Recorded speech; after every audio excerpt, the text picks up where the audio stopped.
Hello കൂട്ടുകാരെ, നമ്മളിന്ന് തയ്യാറാക്കുന്നത് ഗോതമ്പ് പുട്ടാണ്. അപ്പം അതിനായിട്ടുള്ള പൊടിയാണ് നമ്മൾ നനച്ചെടുത്തത്. ഇതുണ്ടോ, ഇതുപോലെ നനച്ചെടുക്കണം, കട്ടയില്ലാതെ കട്ട കെട്ടാതെ. അതിനായിട്ട് നമ്മൾ എടുത്തിട്ടുള്ള അല്പം ഉപ്പ് നീര്, പിന്നെ ആവശ്യത്തിന് വെള്ളം നമ്മൾ കുറേശ്ശെ ഒഴിച്ചു കൊടുക്കാവുള്ളൂ. പതുക്കെ കയ്യിൽ വെള്ളം ഇങ്ങനെ പതുക്കെ കയ്യിലൊന്ന് ഇങ്ങനെ പൊടിക്കാനേ പാടുള്ളൂ.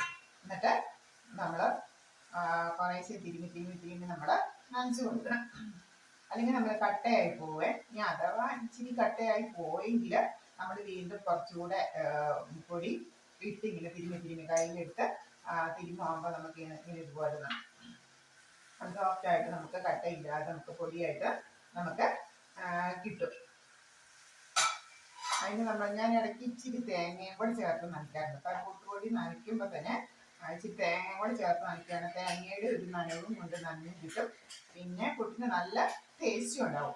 പിന്നെ വേറൊരു ട്രിക്ക് എന്ന് പറഞ്ഞു കഴിഞ്ഞാൽ, നമ്മൾ ഈ പുട്ടുപൊടി നമ്മൾ രാവിലെ പുട്ട ഉണ്ടാക്കുന്നതിന് നമുക്കറിയാലോ, പുട്ട ഉണ്ടാക്കണം. അപ്പം രാവിലെ കേൾക്കുമ്പോൾ തന്നെ ഒന്ന് നനച്ച് നമ്മൾ ഫ്രിഡ്ജിലേക്ക് ഒന്ന് വെക്കുകയാണെങ്കിൽ ഒരു 10 മിനിറ്റ് ഫ്രിഡ്ജിലേക്ക് ഒന്ന് സമയമുണ്ടെങ്കിൽ ഫ്രിഡ്ജിലേക്ക് വെക്കുകയാണെങ്കിൽ രാവിലെ വരുന്ന വഴിക്ക് തന്നെ പുട്ടുപൊടി നനച്ച് അരിപ്പൊടിയാണെങ്കിലും ഗോതമ്പ് പൊടിയാണെങ്കിലും നമ്മൾ പുട്ടുപൊടി നനച്ചിട്ട് നമ്മൾ ഫ്രിഡ്ജിലേക്ക് ഒന്ന് വെച്ചിട്ട് നമ്മൾ എടുക്കുകയാണ്. ഫ്രിഡ്ജിൻ്റെ തണുപ്പ് കൊണ്ട് ശരിക്കും ആ പൊടിയൊക്കെ കുതിർന്ന് കിട്ടും. അപ്പോൾ നല്ല സോഫ്റ്റായിട്ട് നമുക്ക് പുട്ട് കിട്ടുകയും ചെയ്യും. അപ്പോൾ ഇത് കണ്ടോ, ഇതാണ് ഇതിൻ്റെ പാകം. കട്ടയില്ലാതെ നമുക്ക് നനച്ചെടുക്കാൻ പറ്റിയിട്ടുണ്ട്.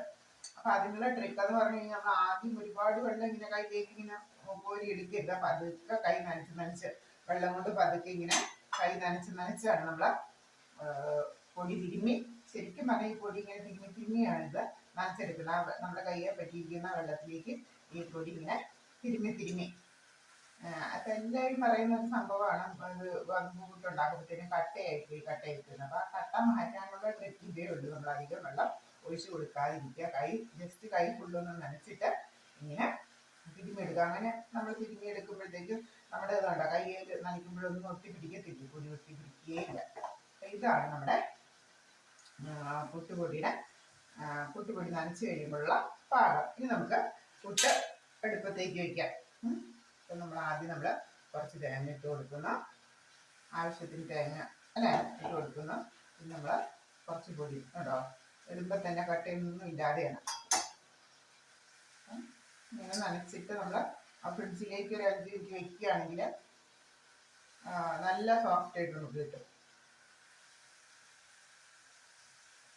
തേങ്ങ ഇട്ട് കൊടുത്തു, വീണ്ടും പൊടി ഇടുന്നു.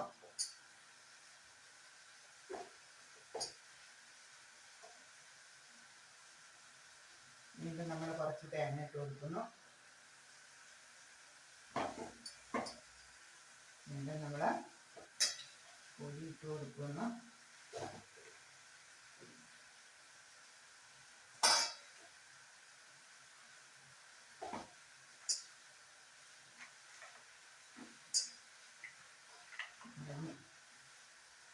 വീണ്ടും നമ്മൾ ഒരു സ്വല്പം തേങ്ങയിലിട്ട് നമുക്ക് ആവി വന്നിരിപ്പുണ്ട്. ഞാൻ നേരത്തെ തന്നെ എടുത്തിട്ട് വെച്ചായിരുന്നു. നമുക്ക് അടച്ച് വെച്ച് 5 മിനിറ്റ് ഒന്ന് അടച്ച് വെച്ച് വേവിക്കാം.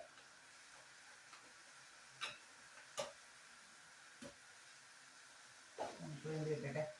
നമ്മൾ ഇത്രയാണ് എടുത്ത തേങ്ങ, പുട്ടുപൊടി, ഉപ്പ്, വെള്ളം, ഇത്രയാണ് നമ്മൾ എടുത്തിട്ടുള്ളത്. പുട്ട് വേകട്ടെ. നമുക്ക് 5 മിനിറ്റ് നമുക്ക് നോക്കാം.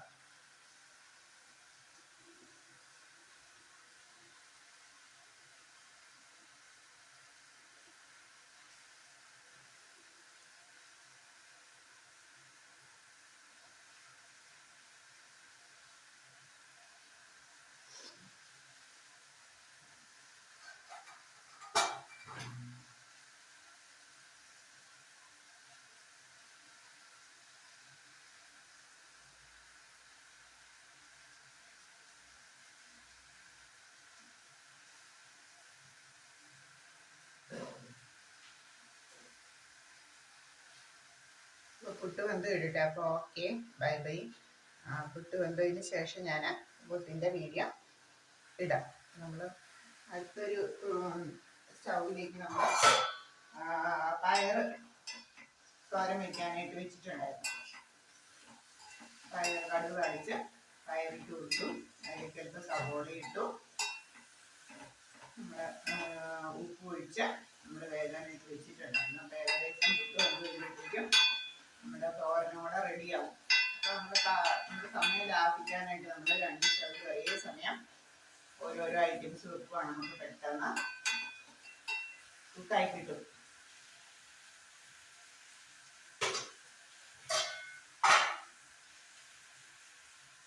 Okay, bye bye.